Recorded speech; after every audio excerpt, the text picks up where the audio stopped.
नमस्कार, जय हिंद राष्ट्र।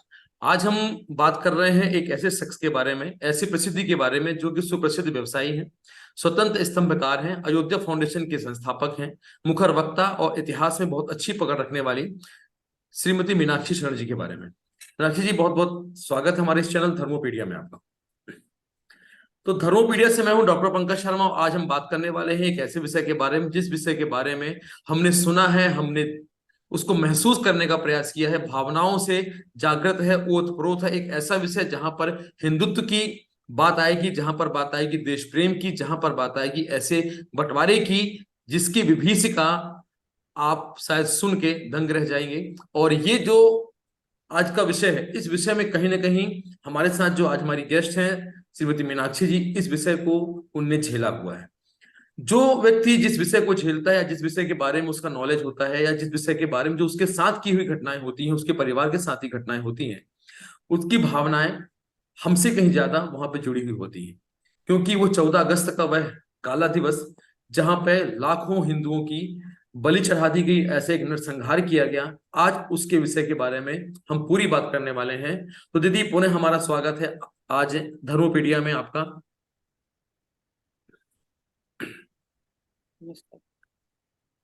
तो सबसे पहले दीदी, हम एक बहुत सामान्य से सवाल करने वाले हैं कि अभी आप एक बहुत बड़ी मुहिम चला रही हैं पूरे देश में, पूरे भारतवर्ष में, राज्यों में, कई कई राज्यों में ये मुहिम चल रही है जिसका नाम है श्राद्ध संकल्प दिवस। आखिर हम जानना चाहते हैं, और जो भी हमारे दर्शक इस वीडियो पे जुड़ेंगे उनसे हमको ये बताना पड़ेगा कि वास्तव में श्राद्ध संकल्प दिवस क्या है। श्राद्ध संकल्प का जो आह्वान आप पिछले 6 सालों से कर रही, 6 वर्षों से कर रही हैं, क्या ये है क्या?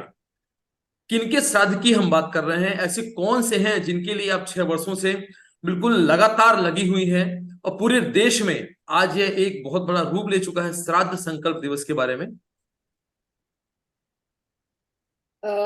पंकज जी,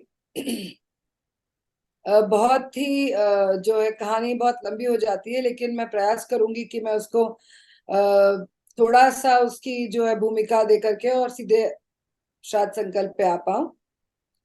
तो जैसे आपने कहा कि जिसके परिवार पे बीती होती है वो उसको ज्यादा महसूस कर पाता है, लेकिन यहाँ मैं ये कहूंगी कि मेरे परिवार पे, मेरे माता पिता के परिवारों पे और जितने भी उनके आगे जो परिवार थे, एक्सटेंडेड फैमिलीज जिनको हम कहते हैं, उनकी जो दर्दनाक कहानियां और किस्से जो हमने सुने, जो उनके साथ उस समय हुआ,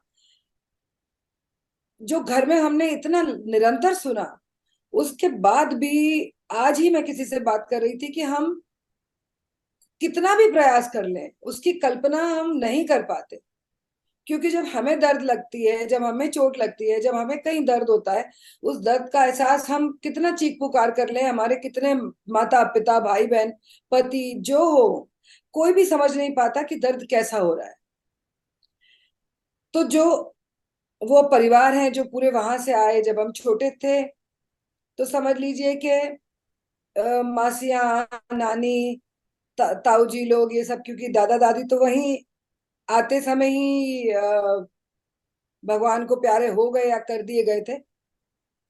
तो पहले खाली हमें जो है हमारी ब्रेवरी की, हमारी वीरता की, हमारे साहस की और इस तरह की कहानियां सुनाया करते थे बचपन में जब हम छोटे थे। तो मासी जैसे कि बड़े उससे कहा करती थी कि बेटा, तुम्हें पता है हम कौन सी धरती से आते हैं? हम उस जगह से आते हैं जहाँ पे राजा पुरु ने, जो 7.5 फुट के थे, उन्होंने जो है एक 5 फुटी अलेक्जेंडर को मार के भगा दिया था। तो उस तरह की जब आप कहानियां सुनते थे, इतिहास का भी आपको जो है जो जागृति, जो प्रेम, या कहिए कि जो जिज्ञासा जो इतिहास के प्रति हुई, जिसके कारण कि मैंने और इतिहास को रिसर्च करना और पढ़ना, ऐसा लगता था जैसे मैं उसके अंदर ही बसती हूँ। मैं जिस भी चीज को पढ़ती और ढूंढती थी, मुझे ऐसा लगता था कि शायद मैं कहीं वहां हूँ। और उन चीजों को मैं इस तरह से खंगाला करती थी, ढूंढा करती थी, क्योंकि जो 1947 की बात जब वो करते थे तो मुझे थोड़ा बड़े होते होते ये समझ में आने लगा कि वो केवल 1947 में ही तो नहीं, कुछ होगा, कुछ ना कुछ तो उसके आगे पीछे होगा। ऐसे कैसे संभव है कि बिना किसी बात के हुआ हो? तो ये करते करते जब थोड़े बड़े हुए और जब थोड़े बड़े होकर के समझना शुरू हुआ, तब जो ये हमने सुना, जैसे कि मेरे जो बड़े ताऊजी हैं, उनको अपने परिवार के 23 लोगों का गला स्वयं काटना पड़ा, तलवार चलानी पड़ी, और बच्चों को, बड़ों को, अपनी माँ को, और उनको सबको जो है उनको खुद ही काट डालना पड़ा, क्योंकि उनके ऊपर ये कुछ 40-50 लोग थे परिवार के, और 4 गांव पार कर चुके थे जब ये बॉर्डर क्रॉस करके और भारत में बस एंटर करने वाले थे। उस समय वही जो उनके जो दास थे, जो सेवक थे, जो उनके साथ 4 गांव पार करके आए थे, जिनके भरोसे ये लोग हवेलियां छोड़ करके आए थे, वही आगे 300-400 लोग लेकर के खड़े थे, और वही जो है इनके ऊपर तलवारें लेके चले आ रहे थे।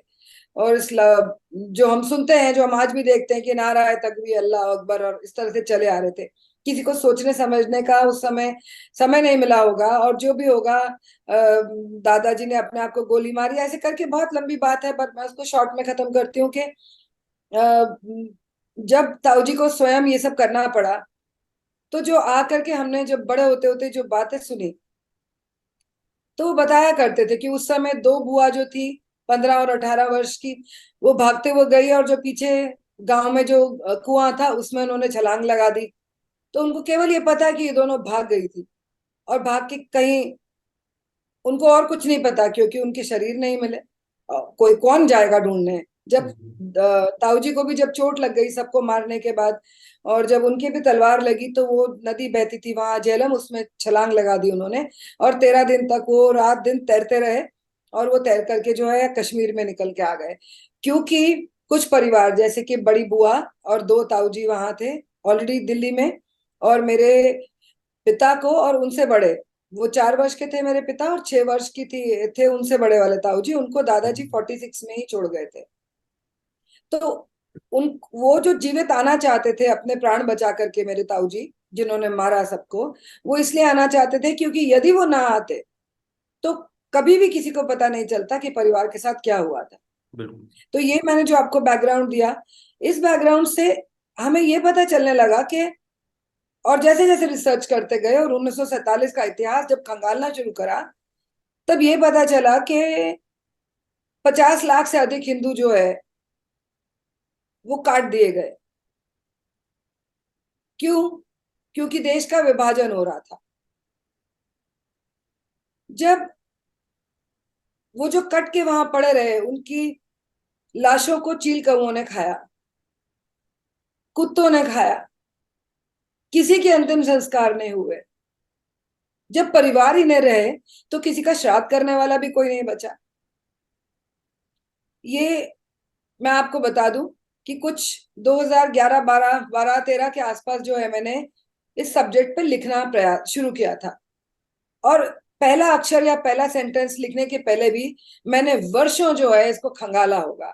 दुनिया का ऐसी कोई डॉक्यूमेंट्री, ऐसी कोई फिल्म, ऐसी कोई आर्टिकल, ऐसी कोई किताब नहीं छोड़ी होगी जहां से मुझे ज्ञान हो तथ्यों का कि क्या हुआ। And you will be surprised कि 99% जो है किताबों में झूठ है। जी। यदि आज भी आप गूगल पे टाइप कर देंगे, यदि आप ये टाइप करके सपोज आपने ये लिखा कि how many Hindus were killed by the Muslims during 1947, तो बहुत से आर्टिकल सामने आएंगे। लेकिन जब आप उनको पढ़ना प्रयास करेंगे, तो दूसरे पैराग्राफ के अंदर ही आपको पता चलने लगेगा कि वो आर्टिकल तो ये कह रहा है कि the atrocities that befell on the Muslims, जो हिंदुओं ने किया मुसलमानों के साथ, वो सामने आने लगेगा। तो आपको कहीं कोई सत्य नहीं मिलेगा। बहुत ही मुश्किल से जो रिकॉर्ड्स थे, जो मेरी मासियों ने रिकॉर्ड्स रखे थे, जो मेरे मामा, मेरे ताऊ जी, जो इन लोगों ने रिकॉर्ड्स रखे थे, और परिवारों से मिल मिल करके, और कहीं कहीं कुछ किताबें हैं, कुछ इक्का दुक्का किताबें हैं जहां से छांट के खंगाल करके हमने इतिहास निकाला, और हमने लिखना प्रयास शुरू किया। और लिखने के पहले, जैसे मैंने कहा, कि मैंने बहुत मेहनत करी, और बहुत डर डर के पहला सेंटेंस लिखा कि कहीं कुछ गलत ना हो जाए, कहीं कुछ झूठ तो नहीं है जो मैं लिख रही हूँ, कि कहीं कोई आके चैलेंज करके तो नहीं पूछेगा कि आप कुछ झूठ बोल रहे हैं। जब ये हुआ, लिखना प्रयास शुरू किया, तो पहले ही आर्टिकल में या पहले ही मेरे टॉक में मैंने सीधे ये पूछा, क्योंकि यदि आप देखेंगे तो आज भी हर कोई आपको जूस का और जो है यहूदियों का और उनके इजराइल का एग्जाम्पल देता है। तो उनके उदाहरण आप देते हो, आपको शर्म से डूब मरना चाहिए। वो तो सदियों में जो है 17 लाख मरे थे, आप तो केवल 15 अगस्त को ही 1947 अगस्त में ही 50 लाख से अधिक आप काट के फेंक दिए गए थे। लेकिन आपने इस इतिहास को पढ़ाने की कोई आवश्यकता नहीं समझी।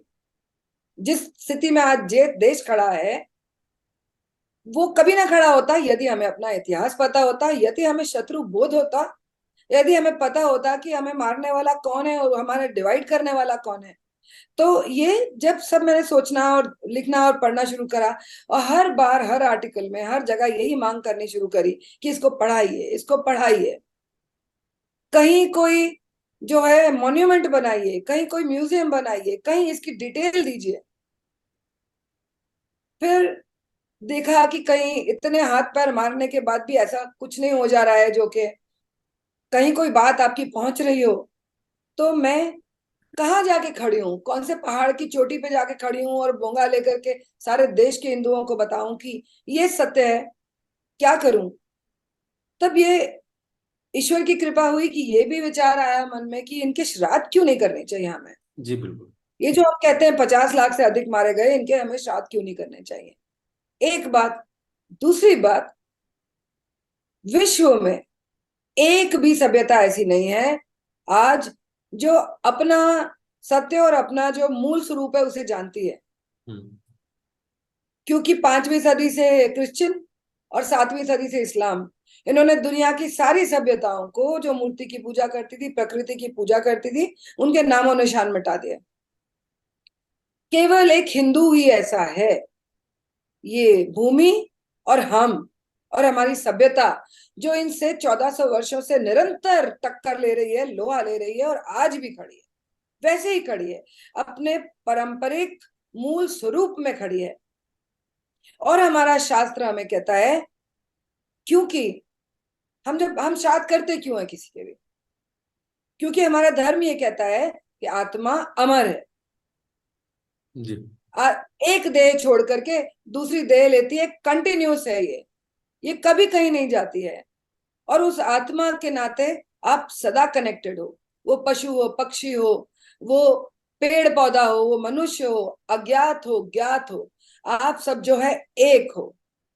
और जब एक दूसरे के साथ हाथ पकड़ के चलोगे, एक दूसरे की आवश्यकताओं को पूरा करोगे, एक दूसरे के दर्द को बांटोगे, एक दूसरे का सहारा बनोगे, उनकी आत्माओं को तृप्त करोगे, तो आपको आशीर्वाद मिलेंगे। बिल्कुल।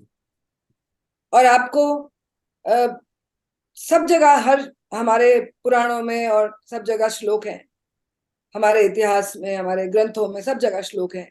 एक श्लोक मैंने कल ट्वीट किया था जी। मनुस्मृति का, जहाँ पे छठे अध्याय का 35वां श्लोक है, जो ये कहता है कि देव ऋण, ऋषि ऋण और पितृ ऋण, ये तीनों ऋणों को हम मनुष्य पैदा ही उसके साथ होता है, ये तीनों ऋणों को ना चुकाने वाला व्यक्ति जो है उसका पतन होता है, निश्चित पतन होता है।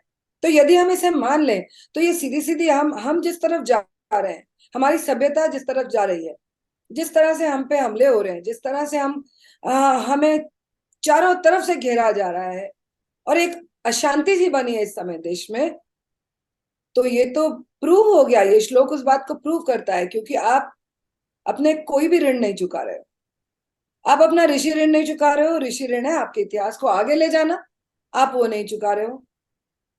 आपको अपने पितरों की आत्मा को शांत करने के लिए, तृप्त करने के लिए उनके तर्पण करने, उनके श्राद्ध करने, आप नहीं कर रहे हो, अपना पितृ ऋण नहीं चुका रहे हो। तो इसलिए हमने ये आह्वान किया कि क्यों ना हम उन 1400 वर्षों में मारे गए करोड़ों हिंदुओं का, जो 50 लाख से अधिक हिंदू जो है इस समय मारे गए, जब भारत का विभाजन हुआ उसके आगे पीछे, आगे जब आप प्रश्न आपके जैसे होंगे तो उसके आगे पीछे क्या हुआ था, वो सब करोड़ों करोड़ों हिंदुओं का हमें मिल करके तर्पण करना चाहिए। इससे दो उद्देश्य जो है हमारे पूरे होते हैं। एक होता है कि अब अपना इतिहास, जो आज हमारा युवा युवा क्या कहिए, यदि मेरी पीढ़ी को याद नहीं है तो वो क्या ही संस्कार देगी। हम ये तो बड़ा कह देते हैं, लड़की लव जिहाद में भाग गई जी,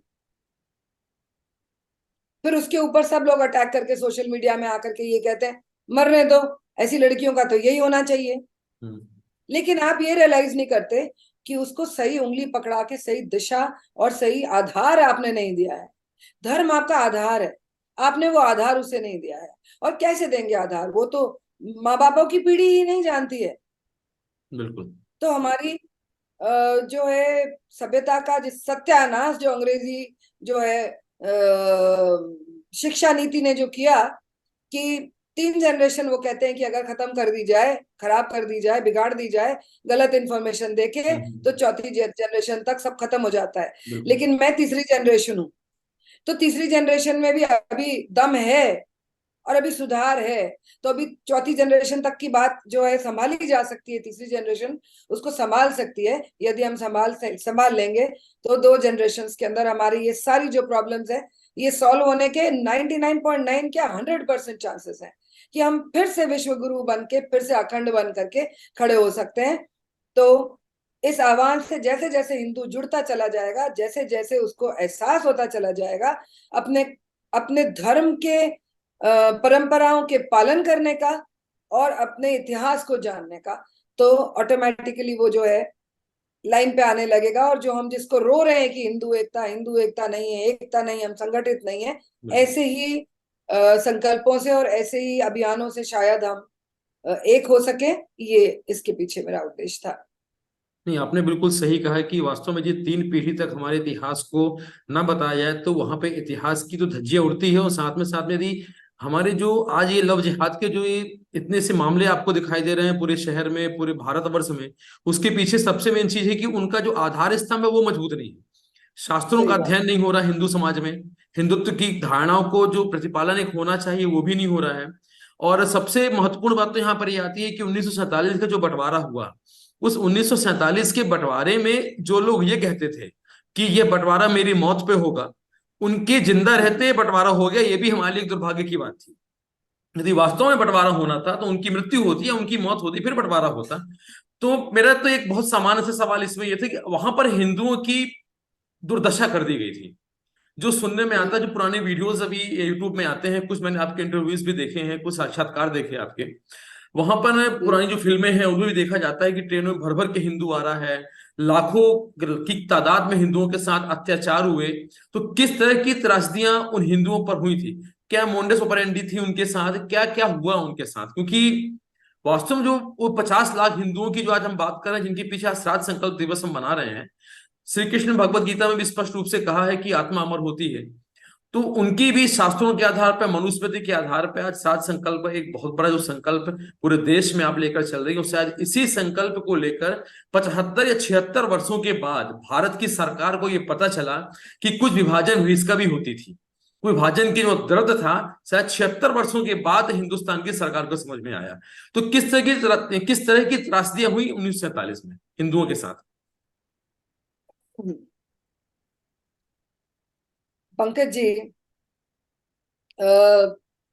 1930 में जो है ये गांधी जी ने कहा था कि मेरी लाश के ऊपर से जो है भारत का विभाजन होगा। नेहरू जी ने भी यही कहा था, उन्होंने प्रॉमिस किया था रावी के किनारे, ये जो है शपथ दिलाई थी हिंदुओं को जी। कि भारत कभी टूटेगा नहीं। तो थोड़ा सा आगे मैं आपको और बताना चाहूंगी कि ये सिलसिला कब से चला, ये जी आपके बिल्कुल। प्रश्न के बाद इस चीज को मैं बताना चाहूंगी। तो जब विभाजन की बात चलने लगी और विभाजन की रेखा खींचने का समय आया, जिस समय 1900 समझ लीजिए आपकी 1947 15 अगस्त को मारकाट नहीं शुरू हुई हिंदुओं की। हिंदुओं की मारकाट जो है वो फरवरी 1947 में स्टार्ट हो चुकी थी। मार्च 4-5 को जो है रावलपिंडी में एक रैली निकाली थी विद्यार्थियों ने, स्टूडेंट्स ने मुस्लिम लीग के खिलाफ एक शांति जिसे कहते हैं रैली निकाली थी शांति के लिए। उसके ऊपर जब अटैक किया था मुस्लिम लीगर्स ने, उस रैली में मेरे मामा भी गए थे जो उस समय कुछ 16 वर्षों के थे, क्योंकि मेरे नाना जो है वो रावलपिंडी में स्टेशन मास्टर थे। तो जब मुठभेड़ हुई तो जो हिंदू स्टूडेंट्स थे वो भारी पड़ गए मुस्लिम लीगर्स के ऊपर।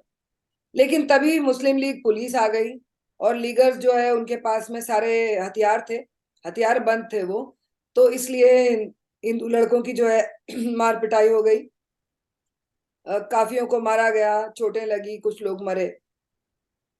और मेरे मामा जो है वो घर पहुंचे, वो अ, और नानी ने कैसे फिर उसके बाद जो है डिसीजन लिया कि मैं यहाँ से जाना चाहूंगी, ऐसे जो परिवारों की उस समय व्यथा थी और जिससे वो निकल रहे थे।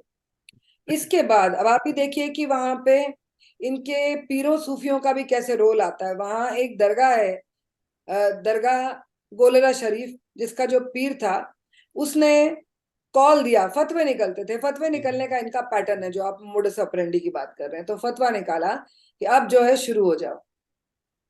और पूरे हथियारों से लैस, पेट्रोल से लैस ये जो है निकल पड़े। और मार्च में पूरे पंजाब में, जो आज पाकिस्तान में, हाहाकार मच गया। गांव के गांव, शहर के शहर आग के हवाले हो गए, लोग मारे जाने लगे। और मार्च का एंड आते आते कम से कम 2 लाख जो हिंदू थे वो रिफ्यूजी कैंप्स बन गए थे और रिफ्यूजी कैंप्स में पहुंच गए थे। ये मार्च की बात है। देखिए अभी विभाजन की अनाउंसमेंट नहीं हुई है, रेखा नहीं खींची है। फिर आता है जून, 3 जून को जब माउंट बेटन का प्लान अनाउंस होता है, पाकिस्तान बनने वाला, तो इनके जो हौसले और बुलंद हो जाते हैं। और जिस स्केल के ऊपर मारकाट मची थी वो 10 गुना बढ़ जाती है। 10 गुना बढ़ने के बाद क्या हाल किया होगा हिंदुओं का। फिर विभाजन का दिन आता है, 14 अगस्त 1947। लेकिन उस दिन विभाजन की रेखा अनाउंस नहीं होती। आपने कह दिया आप स्वतंत्र हो, ये पाकिस्तान हो गया जी, रातों रात जो ये आपकी धरती थी ये पाकिस्तान बन गई और ये जो है भारत बन गया। लेकिन अभी लाइन अनाउंस नहीं हुई। जो इतने दर्द झेल रहे हैं, जो रिफ्यूजी कैंप्स में पड़े हैं, जिनकी बेटियां अगवा करके ले जा चुकी हैं आधे से ज्यादा की, नन्हे मन्ने बच्चे जो हैं, कोई कहाँ, कहीं बच्चा बचा है, कहीं माँ बचा है, कहीं परिवार का कोई इक्का दुक्का व्यक्ति बचा है, उन लोगों को अब ये भी नहीं पता है अभी तक कि कहाँ जाना है। तो जैसे ही 17 को रेखा अनाउंस होती है, तो 17 को जो वो मारकाट है वो किस कदर बड़ी होगी और सारे रास्ते कैसे बंद किए होंगे हिंदुओं के वहां से निकलने के। और जो मरते गिरते किसी तरह से कैंटोनमेंट एरिया पहुंचे, वही लोगों ने ये सत्य बताया आकर के।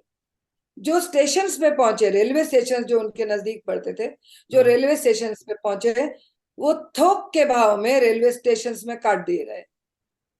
अगर ट्रेन में चढ़े होते थे तो ट्रेनों से निकाल निकाल करके उनको गोलियां मारी जाती थी। पूरी की पूरी जो है पाकिस्तान की आर्मी, मुस्लिम लीग और उनकी जो बाकी की बॉडीज थी, वो सारे जो है नेशनल गार्ड करके उनकी बाकी की बॉडी थी, ये सारे के सारे आकर के उनको खत्म कर देते थे। कहीं कोई किसी तरह से मान लीजिए हॉस्पिटल पहुंचा या कुछ हुआ, तो हॉस्पिटल में जो मुस्लिम डॉक्टर्स थे वो इंजेक्शन दे दे के मार डालते थे लोगों, उनके घाव ट्रीट करने के बदले। अब जिस समय आप यहाँ पर झंडा फहरा रहे थे, जिस समय आप स्वतंत्रता के गीत गा रहे थे, जिस समय आप उत्सव मना रहे थे, ये तो मैंने आपको जरा सा बताया। उस समय रेखा के उस पार क्या हो रहा था? जो मौत का तांडव खेला जा रहा था, जो नन्ही नन्ही बच्चियां 2-3 साल की और 80-80 वर्ष 82 वर्ष की वृद्ध महिलाओं के साथ खुलेआम गैंगरेप हो रहे थे, उनके पति पिता भाइयों के सामने उनकी अस्मिता लूटी जा रही थी। पूरे के पूरे, जैसे मैंने कहा आपसे कि हर चीज से लैस आपको, आप यहाँ पे कह रहे हो कि मैं, इसीलिए हमारे परिवारों में हमने सदा देखा कि अगस्त आई और ये जो है एक अलग टाइप के टेंशन में आ गया सारा परिवार। जिससे बात करो बस दिन रात वही कहानियां, दिन रात वही बातें, ऐसा हुआ था, वैसा हुआ था, ये कट गया था, मेरी मासी का ये हो गया, मेरे मामा का वो हो गया, मेरे ताए के बच्चे का ये हो गया, मेरे फलाने की बेटी आज तक नहीं मिली। मेरा घर ऐसा था, मेरे घर के इस पार झेलम बहती थी, मेरी गांव के उस पार जो है चनाब बहती थी, इस तरह की आप बातें और वो रोना और वो सारा कुछ। जब थोड़े छोटे थे तो कभी कभी ये भी लगता था कि यार ये हर साल यही करते हैं, लोगों के घरों में जो है झंडे आ रहे हैं, त्योहार मन रहे हैं, इनके घर में अजीब सा माहौल है पूरे खानदान भर में। ठीक है, स्कूल जाते थे, स्कूल जाओ, झंडा वंदन करो, लौट आओ, समोसे खाओ, कचौरी खाओ, आ जाओ। इसके अलावा स्वतंत्रता दिवस का, आई एम सॉरी टू से, ना उस समय ज्यादा किसी को स्वतंत्रता दिवस का कोई बड़ा ये नॉलेज था, और ना ही आज है। बिल्कुल। आज के बच्चों को कौन सा बड़ा है, स्वतंत्र हुए थे, पूछो तो सही किससे स्वतंत्र हुए थे, से स्वतंत्र ये हुए। तो पूछो किससे आजादी पाई थी। तो अब आपको ये कह दिया जाता है कि जी बिना खड़ग बिना ढाल। हम्म। वो जो क्रांतिकारी थे उनका क्या हुआ? वो जो क्रांतिकारी थे वो तो स्वेच्छा से समर में कूदे। जो मिलिट्री ऑफिसर्स थे वो किसी पैशन से, देश प्रेम के लिए इस प्रोफेशन में कूदे। वो जो 1-2 करोड़ लोग थे, वो जो लाखों हिंदू, 50 लाख से अधिक हिंदू थे, वो जो 50 लाख से शायद अधिक महिलाएं थी जिनके बलात्कार हो रहे थे, उससे भी बड़े नंबर जो कि ट्राइबल टेरिटरीज में घसीट घसीट के ले गए लोग बांटा करते थे। महिलाओं को आपस में बांटी जाती थी, ट्रेनों से उतार के ले जाया जाता था। मतलब आप ही समझ लीजिए कि वो बैठ चुका है ट्रेन में, वो अब जाएगा यहाँ से, वहां से भी घसीट लाओ उसको। एक एक ट्रेन के अंदर 4-4, 5-5 हजार लोग भेड़ भेड़ बकरी की तरह चढ़ते थे। ट्रेन रास्ते में रोकी जाती थी,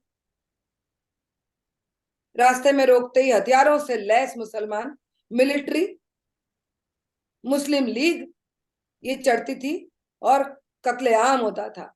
जब आकर के भारत की सीमा में जब ट्रेन रुकती थी और जब उनमें से लाशें निकाली जाती थी तो वो टुकड़ों टुकड़ों में बाहर निकलती थी।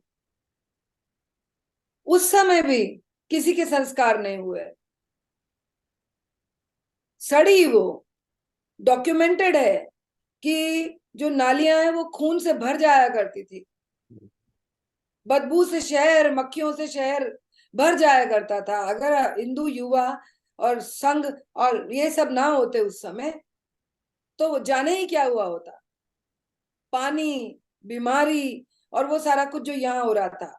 और कमाल की बात यह है कि हमारे यहाँ से जो है, ऐसे हमें कहा जाता है जब भी हमें कोई पढ़ाता है, जैसे मैंने आपसे एक चीज शेयर करना चाहूंगी क्योंकि आपने पूछा। जब पहली बार हमने ये बात करी, यदि आपको याद हो, आपसे भी बात करी थी इतने 6-1 वर्षों पहले, और कुछ संस्थाओं से बात हुई थी हमारी कि हम ऐसा करना चाह रहे हैं। ऐसा शायद एक भी नहीं था, आप थे, एक आध और था, हिंदू जागरण मंच हिमाचल प्रदेश था, और कोई नहीं था जो ये बात के साथ सहमत था कि आप 15 अगस्त को ऐसा कोई कॉल दीजिए। आज भी मुझे रोका टोका जाता है और आज भी मुझे कहा जाता है। हाँ, ऐसा कोई साल नहीं गया जिस दिन मुझे लोग ये नहीं कहते हैं आकर के, बड़ी बड़ी संस्थाओं के बड़े बड़े लोग आकर के नहीं कहते तुम 15 अगस्त को मनहूसियत क्यों मचा रही हो, ये तो खुशी का दिन है। बिल्कुल। मेरा उनसे हमेशा यही पूछना होता है, मैंने कब कहा कि खुशी का दिन नहीं है? मैंने कब कहा कि स्वतंत्रता उत्सव नहीं है? मैंने तो केवल आपसे ये कहा, अगर नेहरू आप कह देते हो, ढोल पिट दिया आपने सारी दुनिया में कि लता मंगेशकर ने गाया, जो शहीद हुए हैं उनकी जरा याद करो कुर्बानी, क्या तारीख थी वो? यही डेट थी ना, बिल्कुल। यही तारीख थी ना। यदि वो गा रही है, जरा जरा याद उन्हें भी कर लो जो लौट के घर ना आए। बिल्कुल। तो नेहरू जी जो है रो दिए, ढोल पीटे हैं इसके सारी दुनिया में, हम ये सुन सुन के बड़े हुए कि तुम्हें पता है ये गाना सुनते सुनते ना नेहरू जी रो पड़े थे। अरे तो मैं क्या कर रही हूँ? मैं भी तो केवल आपको यही कह रही हूँ कि वो गाना एक बार कहा जा रहा है शहीदों के लिए, जो हमारे मिलिट्री के, हमारे ब्रेव्स हैं, हमारे जवान हैं, उनके लिए गाया जा रहा है। उन 50 लाख से अधिक हिंदुओं का के लिए कौन गाना गाएगा? उनके श्राद्ध का दायित्व कौन निभाएगा? उनकी स्मृति को, हिंदुओं की स्मृति में जागृत रखने का काम कौन करेगा? आपको क्या आपत्ति होनी चाहिए यदि 75 वर्ष आप ढोल पीटते हो कि उस फलाने के गाना गाने से फलाना रोया? तो मैं क्यों नहीं, मुझे अधिकार क्यों नहीं है ये कहने का कि 15 अगस्त को ही मैं आपको याद दिलाऊं? क्योंकि 15 अगस्त को जब आप सेलिब्रेट कर रहे थे, उस समय 15 अगस्त को लोगों की लाशों को चील कौवे खा रहे थे। बिल्कुल जी। उस समय, उस दिन, उस तारीख को, उसकी तारीख के आसपास लोगों के घर उजड़ रहे थे, दूध मुहे बच्चे बिना माँ बाप के पड़े थे, किसी माँ की कोख उजड़ चुकी थी और वो किसी दूसरे के बच्चे को दूध पिला रही थी। कोई एक परिवार जो है वो साबुत नहीं था, किस एक परिवार। और सबसे बड़ी बात ये कि वो जो हिंदू वहां से उस समय आए, बार बार हिंदू सिख मुल्तानी सिंधी ये करने से मतलब नहीं है, वो जो वहां से आए वही सारे जो लोग आए, उनको क्या दिया गया? उनको छोटे छोटे कमरे दिए गए कुछ दिनों के लिए, कुछ समय के लिए, और कहीं एक जगह जाके टॉयलेट होता था इतने ढेर मार परिवारों के लिए। वो जो बड़ी बड़ी हवेलियों वाले, वो जो जमींदार, वो जो बड़ी बड़ी फैक्ट्रियों वाले।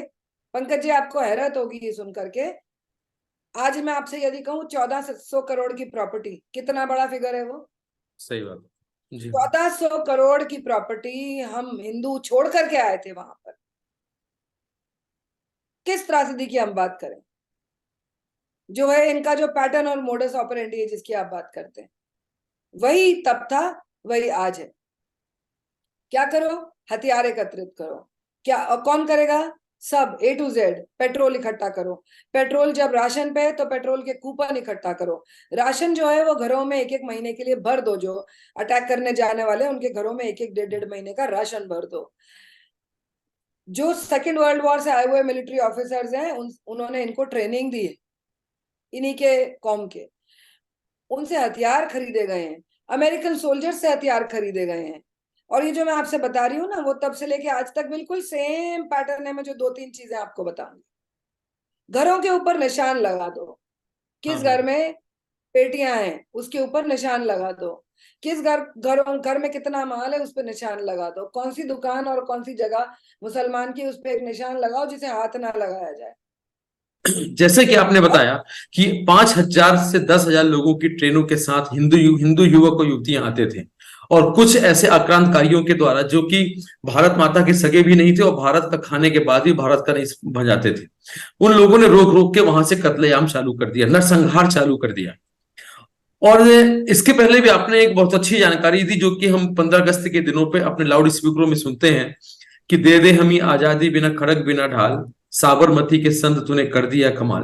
तो 15 अगस्त शायद वो दिन था जहां जब लगभग 7 लाख से ज्यादा क्रांतिकारी और माता के बेटे, भाइयों के बहन शहीद हो गए थे।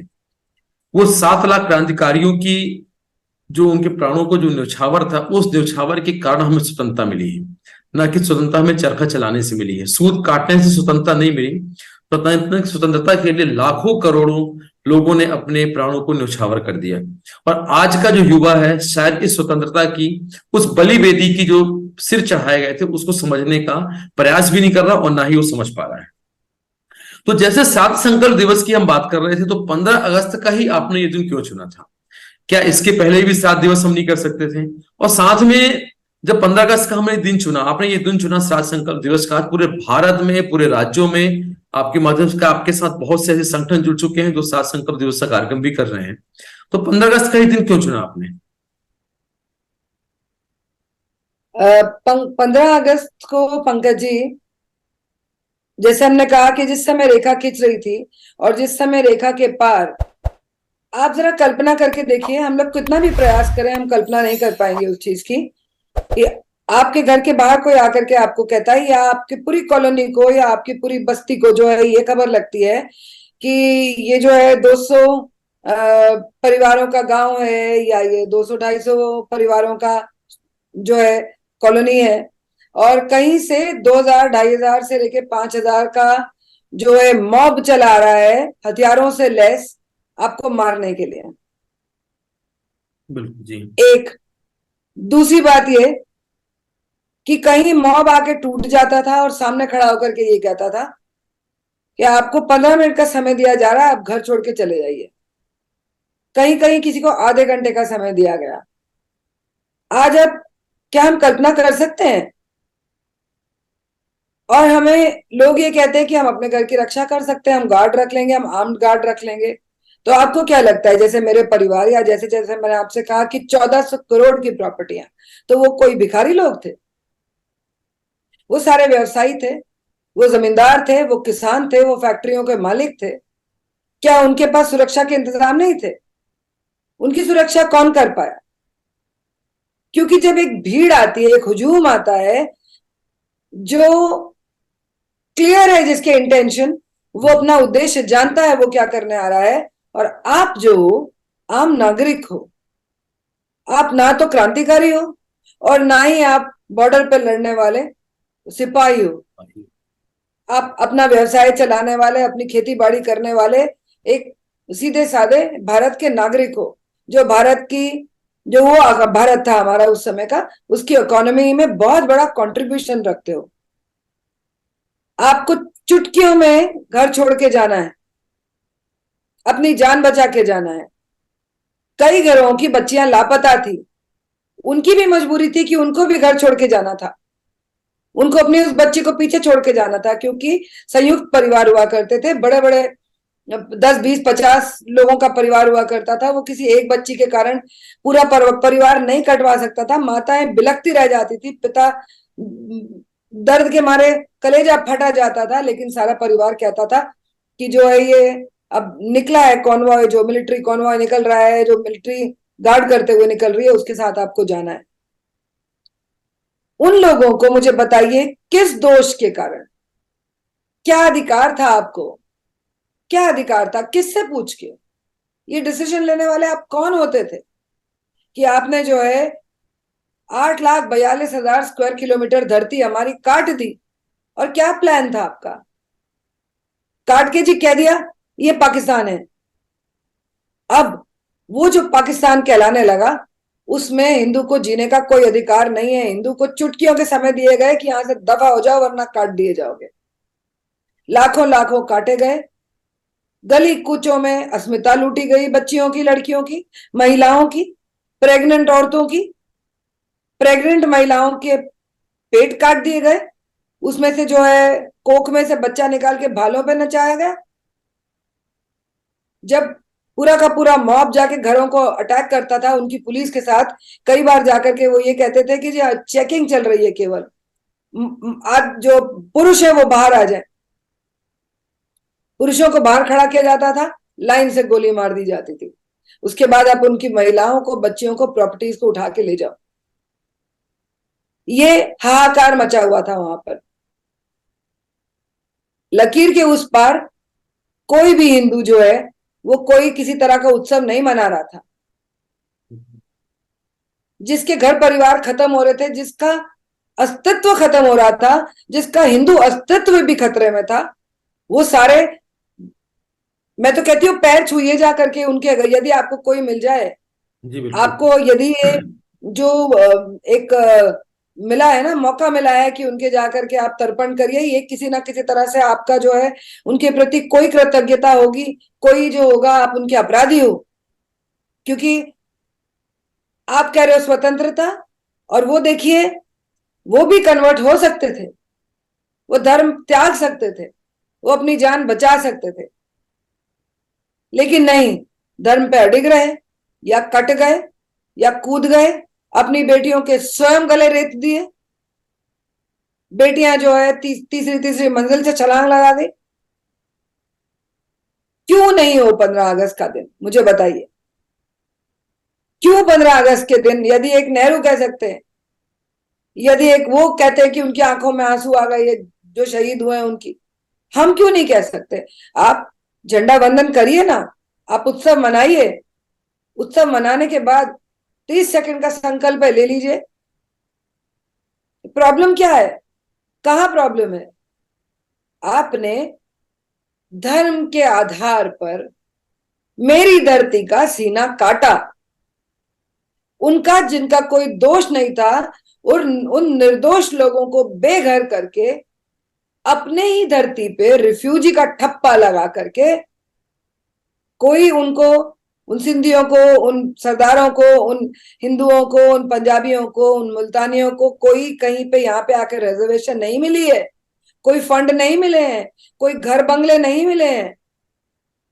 वो अपने आप खड़े हुए हैं, उन्होंने किसी के आगे जाके भीख नहीं मांगी। आज भी आपकी इकोनॉमी में बहुत बड़ा कंट्रीब्यूशन है उनका, जो वहां से आए। आप क्या उनके परिवारों के जो छलनी छलनी धज्जी धज्जी उड़ गई, उनको उनको आपको याद करने में क्या प्रॉब्लम है? आपने धर्म के आधार पे काटा। देखिए, हम नहीं मांग रहे थे, अखंड भारत था ये। आपसे तो ये भी कहा जाता है ना कि ये तो कभी एक देश ही नहीं था, ये अखंड भारत था। श्री राम की जो है ना राज्य जो है वो परियात्रा पर्वत से और जम्बू द्वीप की अंतिम सीमाओं तक जाता था। हम तो उस समय की बात करते हैं। वहां से जो सभ्यता चली आ रही है, ये हिंदू का ही देश है, ये उसी की भूमि है। वो वहां रहता था। उसने तो 5वीं सदी में, 7वीं सदी में भी जो वहां से लड़ मर के कट के आया। जब क्रिश्चियन अटैक करते थे, मुसलमान भागते थे, मुसलमान अटैक करते थे, क्रिश्चियन भागते थे। कहीं से पर्शियन चले आ रहे हैं, कहीं से टर्क चले आ रहे हैं, कहीं से सीरियन चले आ रहे हैं। सीरियन जब क्रिश्चियन है तब चले आ रहे हैं, सीरियन जब मुस्लिम है तब चले आ रहे हैं। आप चले आ रहे हो, हम तो आपको सबको जो है शरण दिए चले जा रहे हैं। मेरे घर में मैं आपको शरण दे रहा हूं, फिर आप मेरे घर में आते हो और आप कहते हो ये मेरा अधिकार है, और ये कह देते हो आप कि मैं आपके साथ नहीं जी सकता हूं, मुझे एक अलग भूमि चाहिए। जो मांग कर रहे थे, एक बात तो बताइए, इस प्रश्न का उत्तर कौन देगा मुझे बताइए। ये डिवाइड करने वाले मर खप गए। मुझे ये बताइए, उनके जो आगे वंशज जो चले आ रहे हैं, चलिए वही जवाब दे दें। जो मांग कर रहा था 2 टुकड़े करने की देश के, 3.5 करोड़ यहां क्यों रखे? 70 लाख भेजे यहां से, केवल 70 लाख गए। और जो कहीं पढ़ो, जहीं कहीं जो भी झूठा मूठा इतिहास जो है हमारे माथे थोप दो ला करके, और हमें ये कह दो कि दोनों तरफ बराबर मरे थे, बहुत उसके पहले बड़ा भाईचारा था, 1000 वर्षों से बड़े प्रेम से साथ रहते थे, सभी यहाँ बांटते थे, ईद मनाते थे, दिवाली होली एक साथ मनाते थे, बाजू बाजू में बगल बगल में रहते थे। ये झूठा इतिहास थोप दो हम पे। जो मैं आपसे बता रही थी ना कि 17 अगस्त, बिल्कुल 17 अगस्त तक यहाँ से कोई नहीं गया था, और 17 अगस्त तक यहाँ पे कोई मुसलमानों के लिए कोई रिफ्यूजी कैंप नहीं बना था। अगर उनकी मार काट मच रही थी तो उनके भी रिफ्यूजी कैंप होने चाहिए थे ना। हमारे तो मार्च में ही आ गए रिफ्यूजी कैंपों में। जब हमारी ट्रेनें कट के आने शुरू हुई, हमने रिटेलिएट किया। हमसे कहा जाता है हमने मारा। क्या हिंदू का के जो शरीर में, क्या उसके रगों में क्या रक्त नहीं, क्या पानी बह रहा था? क्या करना चाहिए था उसे? उसके लाखों लाखों लोग जो है कट कट के आ रहे हैं, संभाले नहीं संभल रही उससे लाशें। और क्या करता वो तब भी और आज भी? जहां हम पलटवार करते हैं तो कोई हाथ जोड़ने आ जाता है, रोक दीजिए। रोक के आपने यहां रख लिए 3.5 करोड़। वो तब आपके सगे ना हुए, वो आज भी नहीं कह सकते भारत माता की जय। वो आज भी वंदे मातरम नहीं कह सकते, नहीं कहते। आपने रखे और आज भी थोपो, भाईचारा थोपो हमारे ऊपर। तो 15 अगस्त को ही ये इतिहास ना मैं आपको याद कराऊं तो मैं किस दिन याद कराऊं? मुझे बताइए। कोई ऐसी तारीख तो हो जो आपके मानस पटल पे जाकर के छाप छोड़ दे कि ये तारीख है। और उसी दिन तो जो है क्षण भर के लिए आपका जो राष्ट्र प्रेम है वो जगाया जाता है, अब बिना आगा पीछा बताए, बिना कोई इतिहास बताए। हर जगह यही बजता रहेगा, दे दी हमें आजादी, साबरमती का संत। यही जो है, मैं उतना ज्यादा उस पॉलिटिक्स में नहीं जाना चाहती, लेकिन सारे के सारे मूवमेंट जब आपको स्वदेशी कहा जाता है ना, तो 1905 में वो स्वदेशी जो है वीर सावरकर ने लॉन्च किया था। जी बिल्कुल। वो भी हमें ये कहा जाता है कि ये जी स्वदेशी तो गांधी जी का दिया हुआ है। तो इस तरह की चीजें, वो 15 को ना बात करी जाए तो वो किस दिन बात करी जाए, मुझे बताइए। 15 को ही आपका जब राष्ट्र प्रेम जागेगा, मैं आपको 15 को हर 15 को याद दिलाऊंगी, 6 वर्षों से दिला रही हूँ, हर 15 को याद दिलाऊंगी कि आज ही का वो दिन था जब आप सांस ले रहे थे यहाँ पर, जी तो आपके भाई बंधु करोड़ों करोड़ों वहां पे काटे जा रहे थे, चित्कारें मच रही थी, उनको बचाने वाला कोई नहीं था, किसी के बस की बात नहीं हो रही थी, अंग्रेजों ने मुंह मोड़ लिया था। भारत की जो नई नई सरकारें थी, उनकी कोई इंटेंशन नहीं थी किसी को कुछ करने की, किसी का कुछ, एक झांक लिया जी जाकर के हो गया बस। कैसे आप उनके, आप केवल एक बार सोच करके देखिए, जिसने ये झेला हो, मैंने कहा ना, मैंने तो सुना है, लेकिन मेरे भी अंदर तक मैं समझ नहीं पाती कि वो दर्द कैसा होगा। वो हम आने वाली जनरेशन को या आज के युवा को बता से क्या समझ में आएगी, वो नहीं समझ सकता। इसलिए धीरे धीरे ये अलख जगाना है, धीरे धीरे उसे शत्रु का बोध कराना है, धीरे धीरे उसे सच्चा इतिहास बताना है, उसे धर्म के पथ पर लाना है। जो शास्त्रों में लिखे गए हैं ये ऋण, वो ऋण उसको चुकाना है। तभी वो शांत रह सकेगा, तभी भारत शांत रह सकेगा, तभी भारत में सुख शांति आएगी, तभी संपन्नता आएगी, और तभी जो है आप पर आशीर्वाद होंगे उन पितरों के जिनकी आत्माएं भटक रही हैं, 75 वर्षों से भटक रही हैं, और जिनकी 1400 वर्षों से भटक रही हैं, कि कोई आएगा जो हमें भी तृप्त करेगा। आप बिल्कुल सही बोल रही हैं कि यदि 1947 का जो विभाजन, धर्म के आधार पर जो विभाजन हुआ था, जहां भारत माता के दो टुकड़े कर दिए गए, उस समय यदि ये जो आक्रांता जो हमारे देश पे अपने आप को स्थापित करके बैठे हुए थे, ये वापस चले जाते या उन्हें भगा दिया जाता किसी भी प्रकार से, तो शायद मेवात की अभी जो घटना कुछ समय पूर्व हुई, जो कि 1930 और 32 के समय इन्हीं के द्वारा उनको रोका गया था, जबकि उनका उनको पलायन कर दिया जाना था। आज लाखों करोड़ों हिंदुओं पे जो आज मेवात की घटना हुई, ये उसका भी एक परिणाम है। और जहां तक मैं समझ पा रहा हूं कि आप इतिहास और धर्म दोनों की अलग जगाने का प्रयास पूरे भारतवर्ष में कर रही हैं, तो थोड़ा सा श्राद्ध संकल्प दिवस के बारे में और उस तर्पण के बारे में, कैसे तर्पण किया जाना चाहिए, कैसे सात संकल्प का हम संकल्प लें, इसके बारे में हमारे जो वीडियो अभी दर्शक आएंगे, जब वीडियो हमारा अपलोड होगा धर्मोपीडिया पे, तो उसमें कैसे संकल्प दिवस को लें, कैसे श्राद्ध करें, क्योंकि हम तो श्राद्ध करेंगे, हम तो संकल्प ले रहे हैं।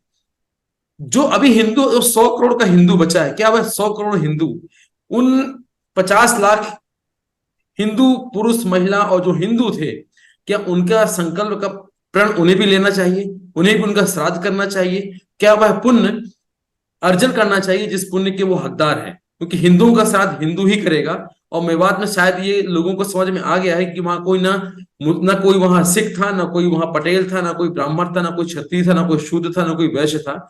उनने टारगेट केवल हिंदू पे किया था। तो इन 100 करोड़ जो आज हिंदुस्तान में हिंदू रह रहा है, उस हिंदुओं को जरूर बताइए कि श्राद्ध संकल्प कैसे लें और इस तर्पण को कैसे करें, ताकि उन्हें भी, जो हमारी आत्माएं हैं, उन आत्मा का श्राद्ध हो, उन्हें शांति मिले। मैं आपको थोड़ा सा ये बताना चाहूंगी कि श्राद्ध का जो अर्थ है, सबसे पहले तो वो तो ये है कि श्रद्धा से अर्पण किया हुआ कार्य अपने पूर्वजों के प्रति।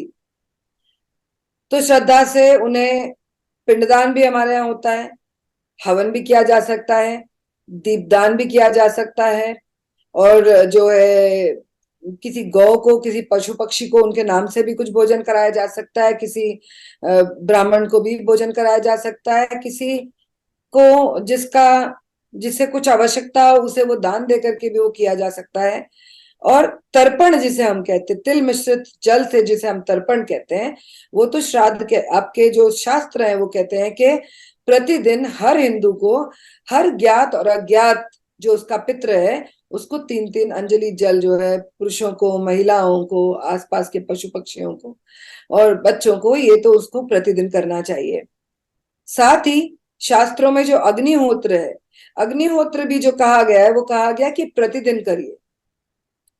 अब ये बहुत डिटेल्ड है और बहुत ऐसी जानकारी है कि जिसके लिए बहुत सा समय चाहिए, लेकिन इन शॉर्ट हमें किसी व्यक्ति के साथ बैठकर अच्छा लगता है, किसी स्थान पे बैठकर हमें शांति मिलती है, लेकिन किसी स्थान से हमारा मन घबराता है, या किसी स्थान से या किसी व्यक्ति से हम दूर भाग जाना चाहते हैं।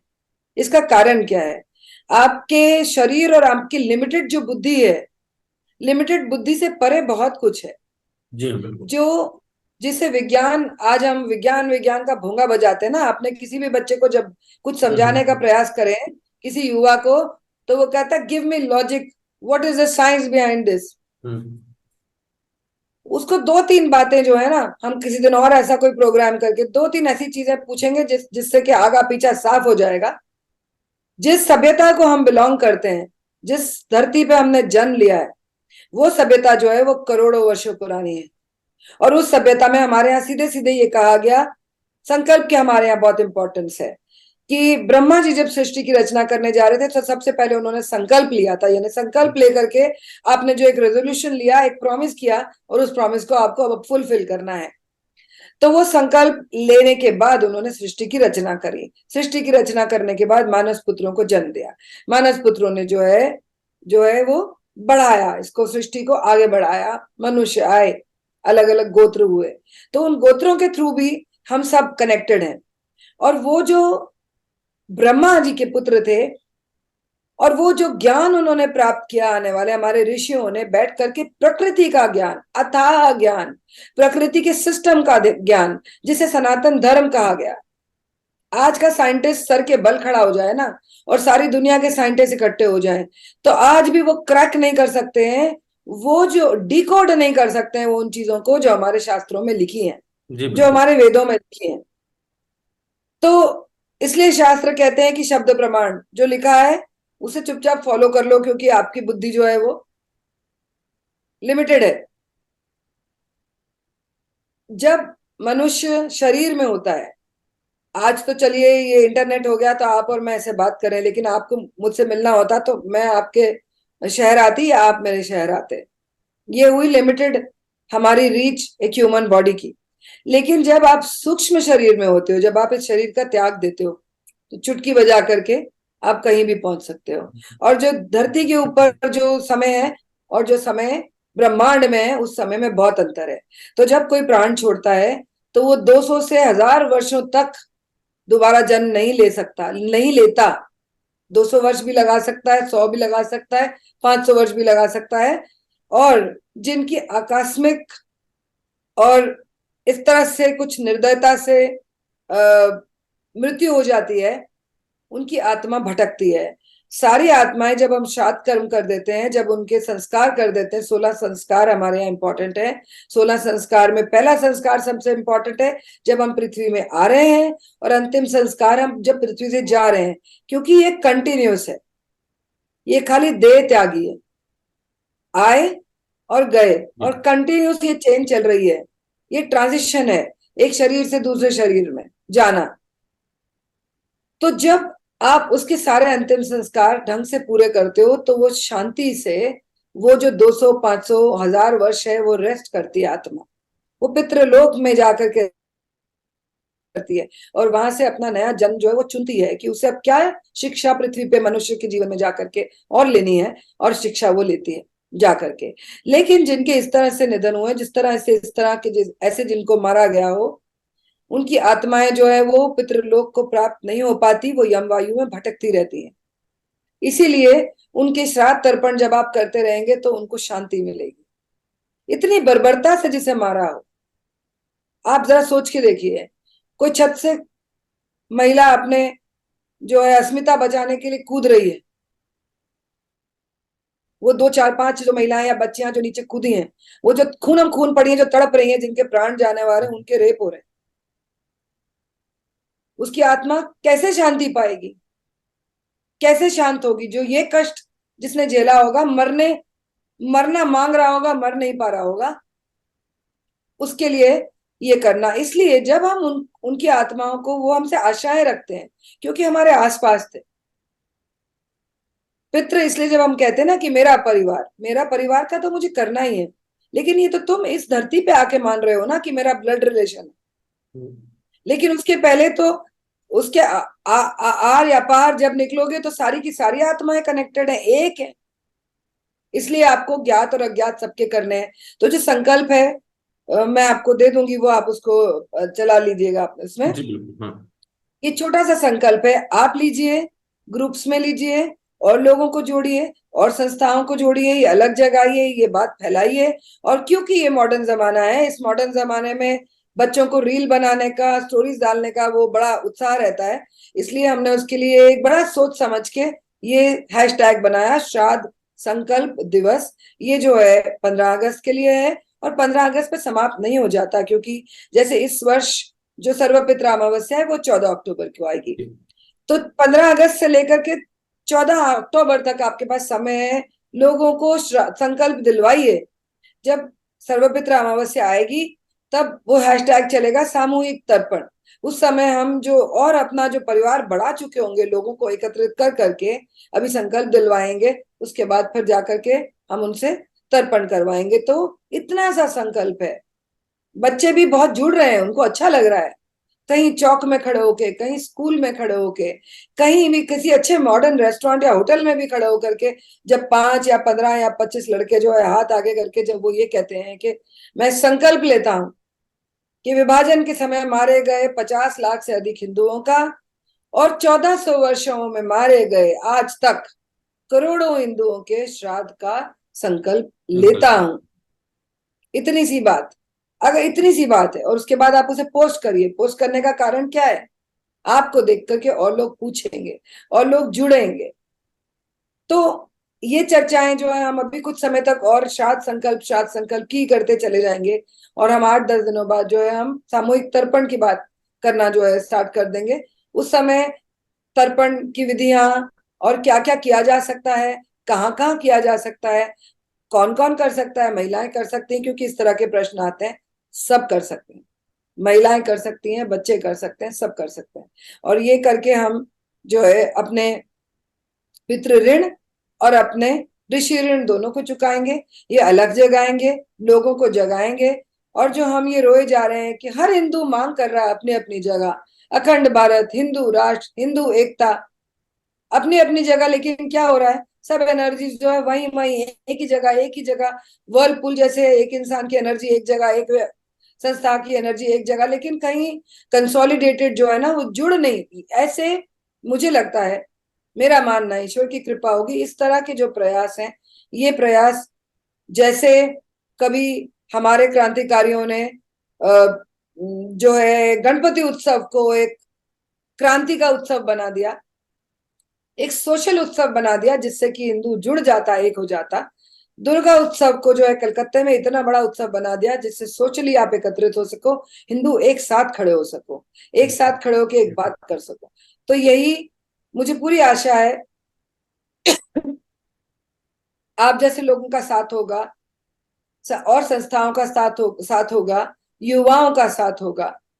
लोग जब बढ़ चढ़ के इसमें आकर के हिस्सा लेंगे, जो कि ले भी रहे हैं। अगर ना होता तो शायद पहले वर्ष ही इस अभियान की जो है हवा निकल गई होती। जी लेकिन 6 वर्षों में निरंतर हमने ये देखा है कि वो बढ़ ही रहा है। और जो हमने सबसे बड़ी चीज देखी कि हम 15 साल से जब हम इसको लिख रहे थे, पढ़ रहे थे, बात कर रहे थे, और 2-3 साल हो गए थे शायद संकल्प का भी मूवमेंट बनते बनते, तो वो जो है हमारी आवाज जो है वो प्रधानमंत्री जी तक पहुंच गई, और जो है विभाजन की विभीषिका 2 वर्ष पूर्व जो है अनाउंस हो गई। उसमें केवल एक ही थोड़ा सा, जिसे कहते हैं हम, आ, मैं कहूंगी कि थोड़ा सा मलाल है, थोड़ा सा दुख है, क्योंकि उसको हैशटैग जो है लगा करके विभाजन की विभीषिका, कल देखिएगा पूरा दिन सोशल मीडिया भर जाएगा। ना उसके पहले कोई याद करेगा, ना उसके बाद कोई बात करेगा, ना ही वो बात चर्चा में आई 2 वर्षों में। वो बात पढ़ाई में नहीं आई, कहीं पढ़ाई नहीं गई, कहीं इस चीज का इस तरह से डिस्कशन नहीं हुआ ओपन फोरम्स में, कहीं धरातल पर इसकी चर्चाएं नहीं हुई। इसकी चर्चा केवल 14 अगस्त को क्यों होनी चाहिए? इसकी चर्चा सारे साल भर क्यों नहीं होनी चाहिए? और ये जन जन तक, जो आपने कहा 100 करोड़ हिंदुओं के मानस पटल पे, उनकी जो है हृदय पे जाकर के गुद जानी चाहिए कि ये मेरा इतिहास है। मैं उन उन हिंदुओं का वंशज हूं जो अडिग रहे अपने धर्म पर, बिल्कुल। जिन्होंने धर्म परिवर्तन स्वीकार नहीं किया वो कट गए, उन्होंने जौहर कर लिए, वो मर गए। जहर खा ली महिलाओं ने, अपने पे मिट्टी का तेल डाल के आग लगा ली महिलाओं ने, लेकिन उन्होंने धर्म परिवर्तन स्वीकार नहीं किया। आज आप अगर पंकज दुबे हैं, अगर आज मैं मीनाक्षी शरण हूं, तो सोचिए कि मेरे पूर्वजों ने इनसे कैसे लोहा लिया। ये बात हर हिंदू को याद रखना चाहिए। नाम के हिंदू हैं क्या हम? कर्म से क्या कर रहे हैं, धर्म से क्या कर रहे हैं? जो धर्म का पालन ही नहीं कर रहे हैं, लॉजिक मांगते हो। बिल्कुल। अरे जो तुम्हें मारने आता है वो तो किसी लॉजिक को फॉलो नहीं करता है, वो तो आंख बंद करके 1400 वर्षों से किताब का फॉलो कर रहा है। आप लॉजिक मांगोगे हर चीज का? इतने साइंटिफिक एंगल से आपकी जो है सभ्यता की रचना हुई है, उसका क्या प्रमाण मांगते हो? क्या बुद्धि है तुम्हारी? एब्जॉर्ब कर सकते हो? क्या प्रमाण मांगते हो? तो ये मेरा इतना सा है कि इसको हमें इस कर्म को हमें जो है का केवल बहुत अच्छे से अपना दायित्व मानकर केवल उसे निभाते जाना है, बस। बिल्कुल आपने सही कहा कि मैकाले की जो मैकेलियन शिक्षा पद्धति थी, उस पद्धति ने आज कहीं ना कहीं हिंदू समाज को अपने शास्त्रों से, अपने शस्त्रों से अलग करके रखा हुआ है। शायद इसलिए 1400 सालों में जो हमारा एक गौरवशाली इतिहास था, आज वो इतिहास हमारे बच्चों को बताने में लोगों को शर्म आती है। तो ये जो आज हमारे साथ थी श्रीमती मीनाक्षी शरण, आप देख रहे थे धर्मोपीडिया। मुख्यतः बात यहां पर यह नहीं है कि ये मुहिम केवल मीनाक्षी शरण की है। ये मुहिम भारत में रहने वाले उन लाखों करोड़ों हिंदू परिवारों की मुहिम होनी चाहिए।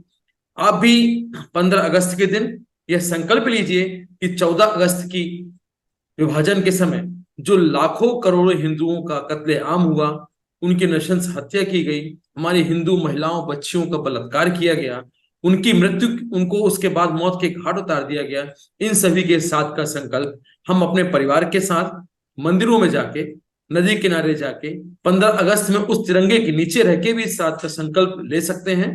और 15 अगस्त से लेकर 14 अक्टूबर तक, श्राद्ध अमावस्या के दिन तक, इस संकल्प को आप श्राद्ध के रूप में उनका तर्पण कर सकते हैं। आपका बहुत बहुत धन्यवाद कि आपने आज हमारे दर्शकों को इतनी अच्छी जानकारी दी। आप लगातार हमारे चैनल धर्मोपीडिया से जुड़े रहिएगा। चैनल को लाइक, सब्सक्राइब और वीडियोस को अधिक से अधिक लोगों तक पहुंचाइए, ताकि आप भी जान सकें कि कैसे हिंदुओं का नरसंहार हुआ और कैसे सात संकल्प दिवस में को बनाएं, कैसे हिंदुओं का तर्पण करें। अगली वीडियो में आप हमारे मीनाक्षी के शरण जी के साथ देखेंगे सरस्वती सिविलाइजेशन के ऊपर। हम उनसे बात करने वाले हैं, जो कि इनकी बहुत अच्छी सरस्वती सिविलाइजेशन के ऊपर रिसर्च है। वो रिसर्च भी आप तक जाएगी। और आपका बहुत बहुत धन्यवाद, बहुत बहुत आभार कि आपने बहुमूल्य समय हमारे निकाला। जय श्री राम। धन्यवाद। जय हिंदू राष्ट्र। जय हिंदू राष्ट्र।